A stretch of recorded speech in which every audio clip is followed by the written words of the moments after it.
Hello, Programming 12. Here we are again. We are going to be making our tic-tac-toe program into, this is the tic-tac-toe, little program we made last class. We're going to be adding in the client stuff. So right now I have my tic-tac-toe program open. I've saved a new copy of it though. So I still have the original tic-tac-toe code, but now I've made a new tic-tac-toe server file project here. I'm also going to make another project with the similar tic-tac-toe code and save it again as tic-tac-toe client. So just make a copy of that code and save it into a new project. This is just right now currently the tic-tac-toe code we went over in the last lesson. And over on the right side, I have a chat server. This is the program we made a couple of classes ago. This is the one where you could type stuff in and send stuff and receive stuff. So what I'm going to do is I'm going to be merging these together. I'm going to be taking stuff from the chat server and putting it over into the tic-tac-toe server. Because right now it's not much of a server. It's just a boring, well, it's tic-tac-toe just sitting there on your computer. Just show you what you need to do in order to combine these together.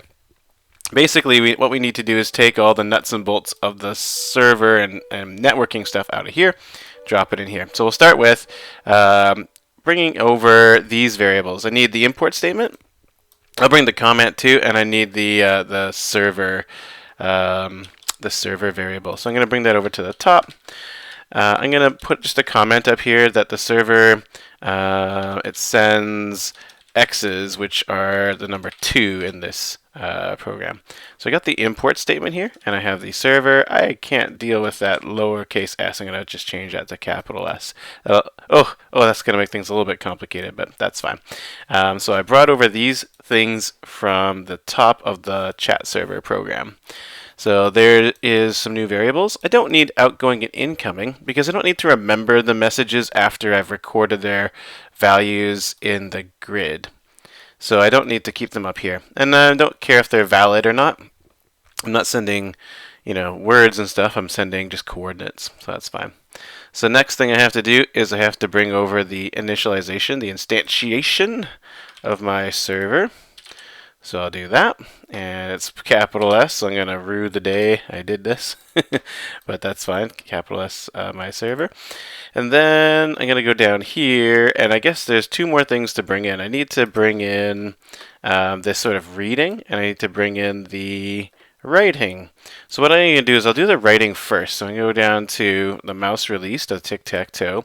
So in addition to assigning stuff on my grid, I also have to send the information across the internet to tell my client to also set this particular row and column to 2, which means an X.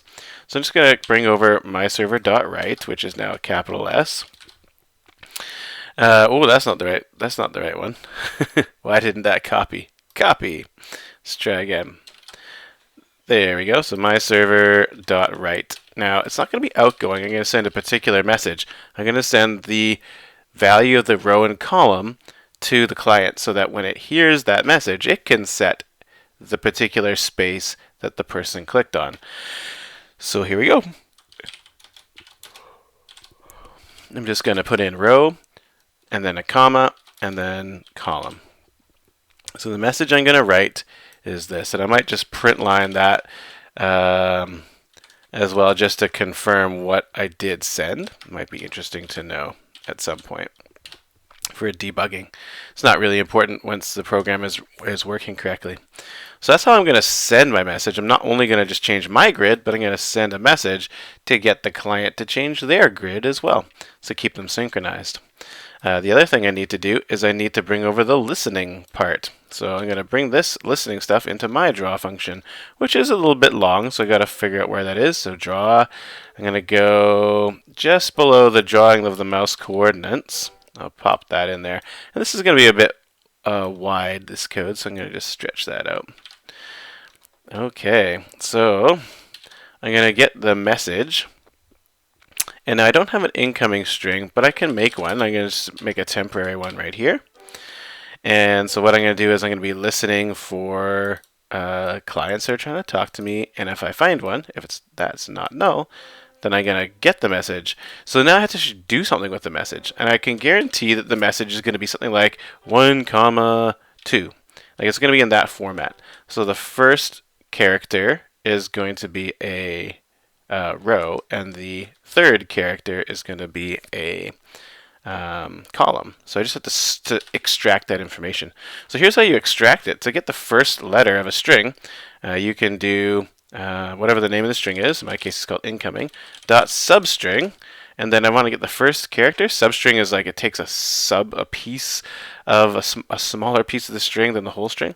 And I could use the indexes. So 0, 1 will give me the first letter because it starts at index 0 and it goes to, but not including 1.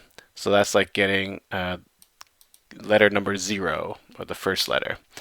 And I'd like to stick that into an int variable. So watch what happens if I say int, say r for row. It doesn't work. It says that this doesn't match with this because that's not an int. It's a string that has a number character in it, but it's not an actual int.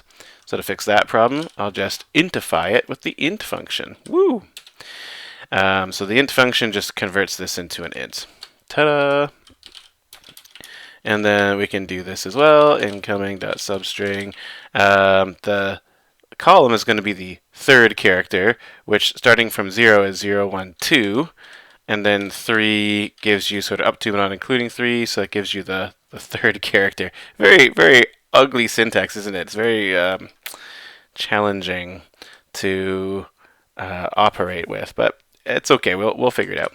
And once we have that information, the R and the C, the row and the column, what we're going to do is then assign the grid at that coordinate. So I can say grid sub R sub C equals, now it's not going to be 2's because this is incoming information. When I make a move, I set it to 2. That's an X.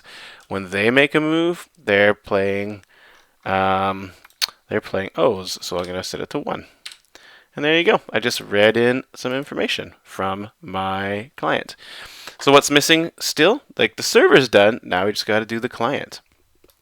So what I'm going to do is I'm going to ask you to try and do something similar. So I'm going to save my server, and then I'm going to open my tic-tac-toe code again. Tic-tac-toe. I'm not sure. I guess I'm not too sure where it is. But maybe I can just go new, and I can go to my, I can go to the GitHub, I can't speak. We can go to the GitHub repository, grab that code again, and save a new one for the for the client. And then you could try to do a similar process to bring the client code over. Okay, and then if you're having troubles with it, let me know in the discussion area in Teams, and I'll be happy to do my best to help out. And it doesn't really do much. If you run it, you can't really debug it. You can see if you're sending the right messages, but it's hard to know if you're receiving messages or not until you actually get the client up and running. So try to get the client up and running using a similar technique of just going to your chat clients and bringing over similar information and see if you can make it work. Okay, thank you so much. I appreciate all your hard work, and we'll talk to you soon. Okay, bye.